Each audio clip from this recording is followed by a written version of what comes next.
C'est l'heure de votre rendez-vous avec l'information. Yorana, merci d'être là. À la une de l'actualité ce soir, la sanction de l'obligation vaccinale repoussée de 2 mois. Édouard Fritsch veut se donner le temps de l'expliquer quand son vice-président vante les effets de ses anticorps pour justifier son statut de non-vacciné. On en parle avec le président du syndicat des médecins libéraux, Didier Bandou, dans un instant. Prison ferme, mais à domicile pour Gaston Flosse, une énième condamnation qui s'ajoute à son casier déjà bien rempli. Son avocat fait appel. Les engins sont actionnés pour nettoyer les dangereuses rivières de Tahiti. À l'aube de la saison des pluies, toutes devront être nettoyées pour éviter les pires scénarios. Fin du repos forcé pour les footballeurs. Les clubs réinvestissent le terrain pour préparer les futurs matchs. Nous irons à la rencontre des jeunes de Manououra à la fin de ce journal. Reporter, mais pas annuler l'obligation vaccinale et les 175 000 francs d'amende. Ce ne sera pas pour la fin du mois, mais pour le 23 décembre. C'est ce qu'a annoncé Édouard Fritsch. Pas de concessions supplémentaires. Le président du pays qui estime, je cite, que la préservation de nos libertés exige que nous prenions nos responsabilités. Pas d'échappatoire donc pour les opposants, d'autant que le pass sanitaire sera, lui, bientôt prêt. Les détails avec Stéphane Ratino et Marcel Bonneau. Je vous informe que notre dispositif QR, code passe sanitaire, est techniquement prêt. Il n'y a pas encore de date ni même de champ d'application, mais le pass sanitaire devrait arriver au Fénois. Nombre d'activités dans des lieux clos et avec accueil de public pourraient être concernés. Les professionnels s'interrogent, d'autant que certains clients ne sont pas décidés à se faire vacciner. Si un jour on devait tous passer par le QR code, ces personnes-là ne viendront plus en salle. Donc ça sera un manque à gagner. Je pense que ça sera la même chose pour toutes les sociétés comme la mienne, y compris les restaurants. Donc voilà, on va encore devoir batailler, mais jusqu'à quand ? Je pense que ce n'est pas nécessaire aujourd'hui pour la Polynésie. Des conversations avaient commencé il y a plusieurs mois avec les partenaires sociaux au sujet de ce pass sanitaire, mais sans plus. Cette annonce du jour interroge le monde de la restauration, ses modalités à venir, mais plus encore la gestion de l'agenda surprend les représentants d'une profession qui sort de plusieurs semaines de confinement. Des conséquences économiques sont attendues par le secteur. On a démontré qu'on n'était pas des lieux à risque. On n'était pas des lieux de cluster. Donc aujourd'hui, effectivement, on ne comprend pas pourquoi on est toujours systématiquement visé par les mesures qui sont mises en place. Est-ce qu'il y a une crainte pour l'activité des restaurants et le chiffre d'affaires ? Alors oui, complètement, parce que très honnêtement, je ne sais pas ce qui est attendu de cette mesure, si c'est un encouragement pour les gens de se faire vacciner. Ce qui est sûr, par contre, c'est que les répercussions et les conséquences, elles vont être sur la fréquentation des restaurants. Pour la présidence, toutes ces mesures n'ont qu'une mission, éviter un nouveau confinement et une 4e vague. Ainsi, l'obligation vaccinale faite aux travailleurs en contact avec le public n'est pas abrogée, mais différée dans le temps. Dès lors où le salarié est dans une situation non conforme à la loi, au 23 décembre 2021, il a encore la possibilité, dans le mois qui suit, c'est-à-dire jusqu'au 23 janvier 2022, pour se faire vacciner ou se rendre conforme. Selon les autorités, plus de 20 000 professionnels sont concernés en Polynésie. Dans cette entreprise de papeté dédiée au service à la personne, l'obligation s'appliquera, mais d'ores et déjà, ces salariés ont anticipé. Certains étaient réticents à l'idée de se faire vacciner. Et avec la loi qui était sortie sur l'obligation des vœux, et donc tout le monde se sent fait vacciner. Donc aujourd'hui, tout le personnel peut travailler. Ouais. Et donc ils interviennent en domicile chez les personnes âgées. Et c'est un soulagement pour vous que tout le monde ait décidé de se faire vacciner ? Oui. À ce jour, 72% des adultes du Fénois ont choisi la solution vaccinale et Édouard Fritsch l'a redit, les enfants ne sont nullement concernés par le vaccin anti-Covid. Nous allons y revenir dans quelques instants. Sachez tout de même que cette obligation vaccinale, vous l'avez entendu, devrait concerner 20 à 25 000 salariés selon le gouvernement. Et lui s'estime exempté en raison, je cite, de son état biologique particulier. Thierry Alpha s'est exprimé face à la presse pour la première fois depuis son mariage polémique. Un discours pas tout à fait en accord avec l'ensemble du gouvernement. Pour le vice-président, il faut surtout améliorer son hygiène de vie. Il l'a dit à Stéphane Ratino et Marcel Bonneau. Je ne vais pas vous dévoiler mon état sanitaire puisque j'ai un médecin traitant qui me suit et qui, avec mon état biologique d'aujourd'hui, me propose, en accord avec mon hygiène de vie, d'attendre pour la vaccination, puisque non seulement j'ai des anticorps, ça c'est certainement j'étais asymptomatique, puisque je n'ai pas vu passer les symptômes, mais j'ai surtout un état biologique particulier que je ne veux pas dévoiler à la Polynésie, mais regardez-moi dans quelle situation je suis. Je suis en pleine forme, mais parce que j'ai un état biologique qui est équilibré aujourd'hui. Un discours opposé à celui du ministre de la Santé, Jacques Raynal. Il avait en effet déclaré que l'immunité naturelle ne suffisait pas contre la Covid, comme la majorité du monde médical. D'ailleurs, le vice-président a par ailleurs assuré qu'il n'y avait aucune crise au sein du gouvernement. Des propos qui interviennent alors que l'épidémie poursuit sa décroissance, mais continue de faire des morts, 2 décès enregistrés ces dernières 24 heures. Et les autorités sanitaires tentent tant bien que mal de convaincre les réfractaires à se faire vacciner. 69% des habitants de plus de 12 ans ont reçu une première dose, mais seuls 52,6% de la population possèdent un schéma complet. Docteur Didier Bondou-Yorana, merci d'être sur notre antenne. Alors, on estime à 80 voire 90% de la population totalement vaccinée pour atteindre une immunité collective. À ce rythme-là, nous ne l'atteindrons jamais. Ça risque d'être difficile. Après, sur les 80-90%, il faudra compter les gens qui ont eu le Covid, qui ont eu la maladie, qui ont eu des fois un Covid long et sérieux pour lequel ils sont en attente d'avoir leur première dose de vaccination. Mais c'est vrai qu'à ce train-là, c'est très lent, c'est vrai. On vient de l'entendre, Thierry Alpha dit avoir un statut biologique particulier. Dans quelles circonstances on peut ne pas se faire vacciner ? C'est un terme que j'ignore, mais le statut biologique particulier. Ceci étant, ne pas se faire vacciner, il y a une contre-indication au vaccin, qui est rare, mais qui peut exister, à des composants en particulier, ou des antécédents d'allergie grave à la première injection, ça tout à fait. Ou alors un cas de Covid récent, sévère, qui interdit une vaccination dans les premiers mois. Mais un Covid peu symptomatique, par définition, fait développer très peu d'anticorps. Il y a même des gens asymptomatiques. On imagine, il s'est étudié déjà, il y a à peu près 10% des patients asymptomatiques qui développent aucun anticorps.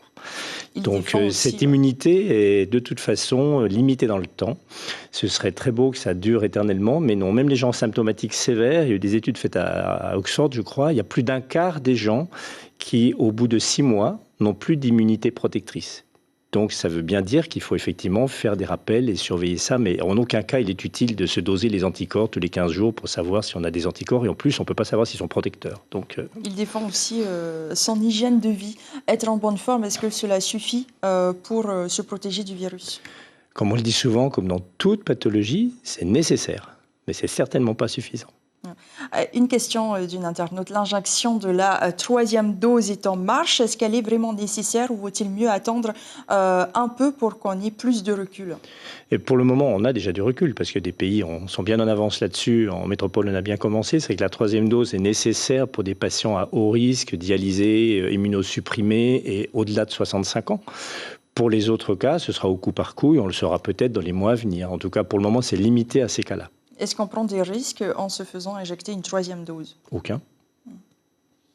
C'est une question qui revient souvent aussi, la vaccination des enfants. Ce qui est sûr, c'est qu'elle n'est pas obligatoire. Elle peut se faire à partir de 12 ans. Est-ce qu'en deçà, elle devrait être conseillée ou est-ce qu'elle devrait se faire aussi pour les enfants ?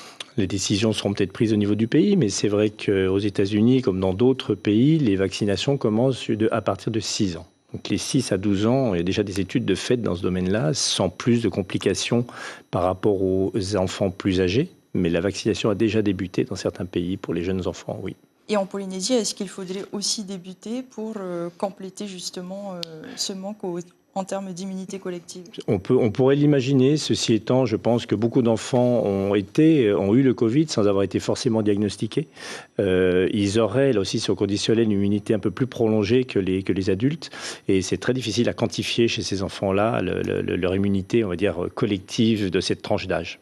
Voilà. Merci beaucoup, Didier Bandou, d'avoir répondu à nos questions. Merci, Ayota. Ce soir. Toujours sur la loi pour l'obligation vaccinale, le Conseil d'État a rejeté le recours déposé par le syndicat territorial des instituteurs, professeurs et agents de l'éducation publique.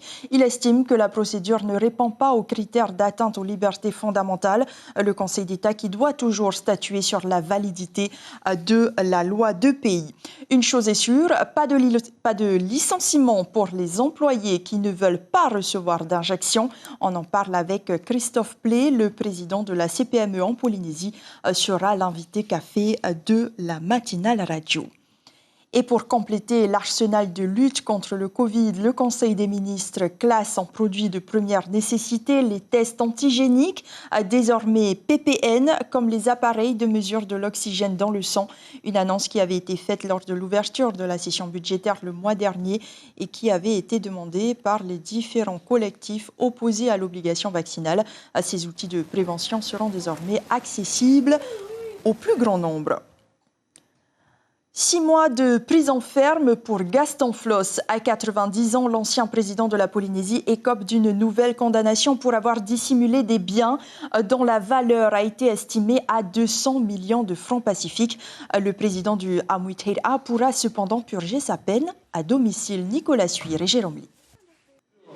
6 mois de prison ferme et 5 400 000 francs d'amende. Telle est la condamnation prononcée à l'encontre de Gaston Flosse pour dissimulation de patrimoine et déclaration mensongère.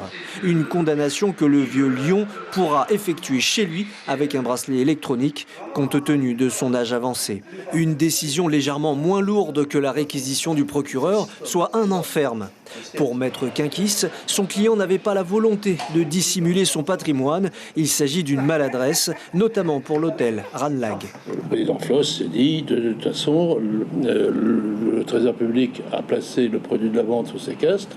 Ce que je dois au travers des arrêts de la Cour des comptes est supérieur au produit de la vente qui me reviendrait. Par votre conséquence, je n'ai pas à le déclarer. C'est une erreur. Il aurait dû l'indiquer dans la colonne actif, puis ses dettes à l'égard de la Cour des comptes dans la colonne passif, et ça se serait neutralisé largement. Et aucune poursuite ne serait alors intervenue. C'est pour vous dire combien il s'agit de simple maladresse. La juge n'a pas prononcé d'inéligibilité, car elle pensait que Gaston Flosse, âgé de 90 ans, était déjà inéligible à cause d'autres condamnations, notamment l'affaire de la citerne d'Erima. Mais celle-ci est suspendue aujourd'hui à un pourvoi en cassation. L'inéligibilité était l'une des principales préoccupations du vieux lion dans cette affaire. L'inéligibilité est quand même toujours subie par un élu de la trempe, j'allais dire, du président Flosse, comme étant de surcroît une humiliation. Maître Quinkis déclare avoir déjà fait appel de cette décision par principe, se réservant la possibilité de revenir sur l'appel et éviter ainsi une éventuelle condamnation moins favorable. Gaston Flosse, qui avait déjà été condamné en 2009 à 5 ans de prison ferme pour trafic d'influence passif et corruption active dans l'affaire Haddad Flosse et pour laquelle la Chambre de l'instruction de la Cour d'appel de Papeete avait prononcé la prescription en novembre 2019. La saison des pluies, c'est pour bientôt. Elle marque le lancement du nettoyage des rivières. Il faut anticiper car les dernières intempéries ont laissé des traces. Exemple, à Punaouia, les habitants se souviennent encore du jour de la catastrophe. C'était en 2019. Kaline Liénard, Heidi Enko. Le contraste est saisissant, mais détrompez-vous, il n'a fallu aucun engin de curage. C'est Vaihina et sa mère qui entretiennent chaque mois le cours d'eau devant chez elles. Pour éviter une inondation comme en 2019, grâce à leur civisme, une partie du travail de la direction de l'équipement est allégée. On se sent en sécurité maintenant de les voir nettoyer, récurer le caniveau. Ils vont bien nettoyer et du coup on n'aura plus ce souci d'inondation. On pourra fêter les fêtes tranquillement, voilà. Le dernier curage de la rivière Manothei remonte à juillet 2020. Des travaux cycliques assurés par seulement 4 équipes de 5 personnes réparties sur tout Tahiti entre octobre et décembre. On dispose en régie donc, de 4 engins lourds de ce type-là. Donc en parallèle, on ne peut pas travailler avec plus de 4 engins sur l'ensemble de l'île de Tahiti. Pour pallier justement à ce manque de moyens, on active un accord cadre de location d'engins qui nous permet de louer donc, des engins avec des chauffeurs et pour venir renforcer nos équipes en régie. La zone urbaine de Pire à Punar'u pose des difficultés. Bien souvent, la servitude de curage des 5 mètres n'est pas respectée. Comme ici, les domaines privés n'ont rien laissé et les engins sont obligés de passer par la route. Et donc c'est toute la difficulté pour pouvoir intervenir, pour pouvoir acheminer les engins, mettre les engins dans les cours d'eau. Et après, à côté de ça, on rencontre aussi souvent des problèmes d'incivilité, parce que beaucoup de cours d'eau servent entre guillemets de dépotoir, et on retrouve énormément de déchets ménagers, en plus des déchets classiques, bouts de curage et déchets végétaux. Le curage de la rivière Manothei et de ses petits ruisseaux jusqu'au quartier scolaire Man requiert 2 semaines d'intervention.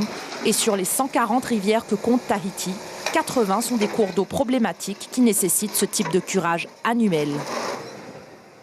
Et donc 79 rivières de Tahiti subiront une opération de curage. Il est l'un des rares secteurs à ne pas avoir souffert de la crise, la copraculture. À Bora Bora, tous les lundis, les copraculteurs de l'île ont rendez-vous au quai de Wharepiti pour déposer leurs marchandises. Des sacs de copra vendus à 140 francs le kilo qui rejoindront l'huilerie de Tahiti.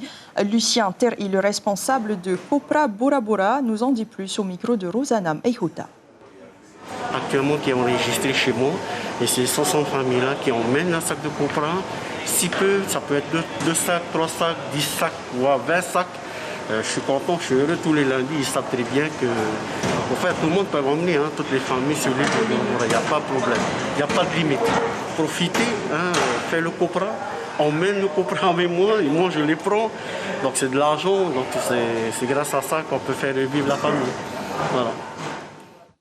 Un mot de sport. Après 3 mois sous cloche, les footballeurs se sont retrouvés sur le terrain. Un timing parfait pour préparer la Coupe de Tahiti. Au programme aujourd'hui, le physique et la tactique. Le reportage de Merini Gamblin et Rowan Potoru. Tu descends. Après, tu repars sur le pied droit. Les crampons foulent à nouveau le terrain de foot de Manu'ura. Après 3 mois d'arrêt, il tardait aux enfants de reprendre les entraînements. Ils retrouvent enfin le plaisir de marquer des buts ou encore de taquiner leurs coéquipiers. Comment ça se passe avec les copains? Oui, très bien. C'est qui gagne? Ouais. Les bleus, les plus forts de l'équipe? Non, c'est les jaunes. J'ai rêvé d'être sur un terrain. Et de jouer dans une équipe. Okay. Ouais. Alors il y a un match bientôt, hein? Oui, samedi. Appréhend? Comment tu te sens? Stressé. Jaune ici. Le rêve devenu réalité, il faudra maintenant redoubler d'efforts pour être prêt à affronter leurs adversaires ce samedi. L'entraînement est donc primordial pour ces jeunes athlètes. Même s'ils perdent, le but, c'est de progresser. Voilà. Les jaunes, venez sur ce terrain-là. Donc vous reprenez les matchs bientôt, vous craignez qui le plus? Personne. C'est l'entraînement qui nous a manqué. Parce qu'avec de l'entraînement, avec un style de jeu qu'on a, parce que nous on a notre identité, on a notre style de jeu, donc ce qui nous a manqué l'année dernière et ce qui a manqué à pas mal de joueurs de Païa, c'était le foncier, la préparation athlétique, le jeu collectif. Go, on essaye pour voir. Go. L'année dernière, l'AS Manu'ura est arrivé en phase finale pour la Coupe de Tahiti. Le coach espère attirer encore davantage de jeunes, filles comme garçons, dans son équipe.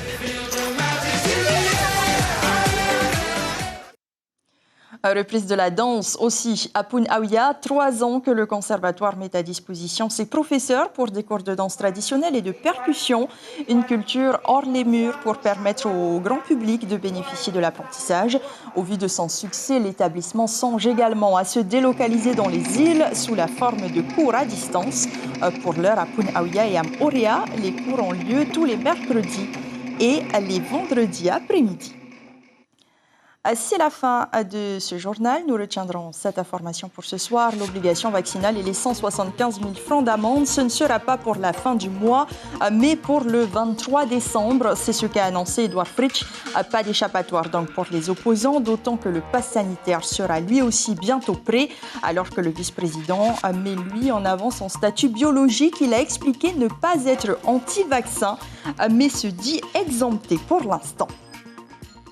Soirée 100% documentaire ce soir sur la première. Patitifa, à partir de 19h55, vous propose un magazine particulier signé Benoît Tarahou sur la circoncision traditionnelle ou la supercision, un rituel ancestral qui remonte bien avant l'arrivée des premiers Européens et qui permet aux jeunes de devenir adultes.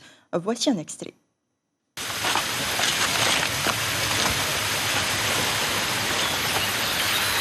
Iona I te tata e hainene hia no te peritome, hato ona I tona awe, hato ona I raro, tō. Hato ona wainene ia ona no te peritome. Tra, no te taurarea a pire, harme pi te whea pāri, te ioia. Pai e ia tona to iona, a e hia e. Te tāpera, e ia peritome hia ona, e he no mai tona awe I raro, I roto ona te pape. Ia peritome hia ona, ia mahi me te toto, ia toto hia ona, e he manu no me ona I raro, wai nene ona no te pārahi. Ai te horor ai te I nei no te toto o te rutu wai. Ai te inira te wahai hare o pārahi no ona I roto te ruwai. E peu te ie, no te wha I te rato tato tāpau, tāmu e te penungo, e te atua. Mais attention, certaines images peuvent choquer le jeune public. Il est donc interdit aux enfants de moins de 10 ans. Mais juste avant, Patitifa Bleu Océan vous fait découvrir des activités nautiques. Le foil d'abord, qui est très en vogue, et la voile. Sa pousse au Féninois vous emmène à Arutua pour découvrir le poulailler bio de Pascal Maout, le premier aviculteur à s'être inscrit dans un mode d'élevage plus sain et respectueux des animaux. À la une de vos quotidiens, demain, la dépêche seulement pour l'heure qui s'inquiète, le monde éducatif s'inquiète des enfants s'amuseraient à reproduire des parties de jeux de Squid Game dans les cours de récréation, une série télévisée pourtant interdite aux enfants. Merci pour votre fidélité, très belle nuit et à demain.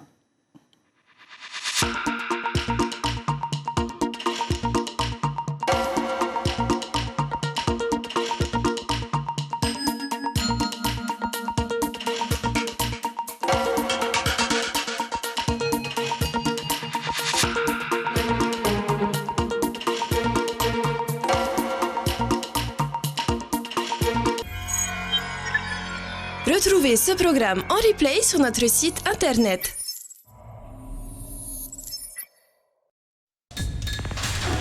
L'information en continu sur Polynésie la première, internet et réseaux sociaux.